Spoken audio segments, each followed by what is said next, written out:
President, I'm sure many of you were not aware or did not care to check, but today is Tisha B'Av, the saddest day on the Jewish calendar, our ancient day of mourning. We are fasting today for the many tragedies in Jewish history that occurred on this day, including the destruction of our first and second holy temples in Jerusalem. But let me be clear, Jerusalem will never fall again. Jerusalem, united Jerusalem, will never fall again. No matter how many times our enemies attempt to destroy us, no matter how many times the UN slanders us and distorts reality. We will stay in our homeland and we will prevail.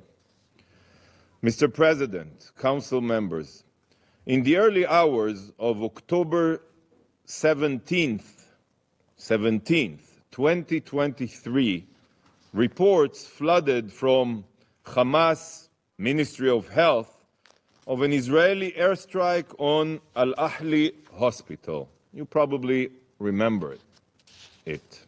Remember that day. These reports were then very quickly, parroted by UN officials, media outlets, and several governments. Not even 24 hours following these baseless claims, this council convened to discuss what was exposed to be a terrorist propaganda operation. As you probably remember, it was a Palestinian Islamic Jihad rocket which fell on the hospital parking lot, not an Israeli missile. Fast forward 10 months, and nothing has changed. In the early hours of August 10th, 2024, the Gaza Ministry of Health, which the OCHA representative referenced while failing to mention it is in fact Hamas, has concocted a new blood libel.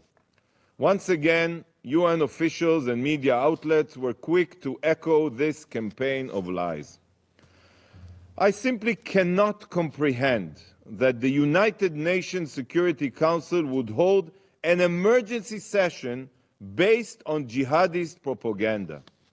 Once again, the Council falls for terrorist narratives, amplifying them and neglecting its obligations to the truth. Some in this chamber distort reality because of political interest, and we all understand the political interest. So I will set the record straight for all of you. On Saturday, August 10th, Israel targeted not a school, not an innocent school. We targeted dangerous terrorists operating in a Hamas command and control center within El Taba'in school. As usual, Hamas cynically abuses civilian facilities which should be protected as their terror bases.